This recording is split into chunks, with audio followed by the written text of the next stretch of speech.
রেবো ও ছোট নীল পাখি। শহরের এক কোণে পুরনো এক কারখানায় বসবাস করত একটি ছোট রোবট নাম রোবো। সে অনেক বছর ধরে একাই ছিল। তার কাজ ছিল পুরনো যন্ত্রপাতি পরিষ্কার করা, কিন্তু কেউ কখনো তাকে ধন্যবাদ দিত না। একদিন সে আকাশের দিকে তাকিয়ে দেখে ছোট্ট একটি নীল পাখি খুঁটের ওপর বসে আছে। পাখিটি কিচিরমিচির করে গান গাচ্ছে। রোবো খুব অবাক হয়, কারণ সে কখনো এত সুন্দর শব্দ শোনেনি। পরের দিনও পাখিটি আসে, আর রোবো তাকে পানি দেয়, একটু খাবার দেয়। ধীরে ধীরে তাদের মধ্যে বন্ধুত্ব হয়। পাখিটি রোবোকে আকাশের গল্প শোনায়, পাহাড়, নদী, বন এসবের কথা বলে। রোবো ভাবে, আমি তো কখনো এই শহরের বাইরে যাইনি। আকাশ দেখা আমার স্পয়ন হয়ে গেছে। রোবো পাখিটিকে বলে, তুমি আমাকে উড়তে শেখাবে?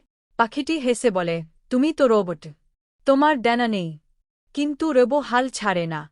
সে পুরনো যন্ত্রপাতির মধ্যে খুঁজে খুঁজে নিজেই দুটি ছোট ডানা বানিয়ে ফেলে।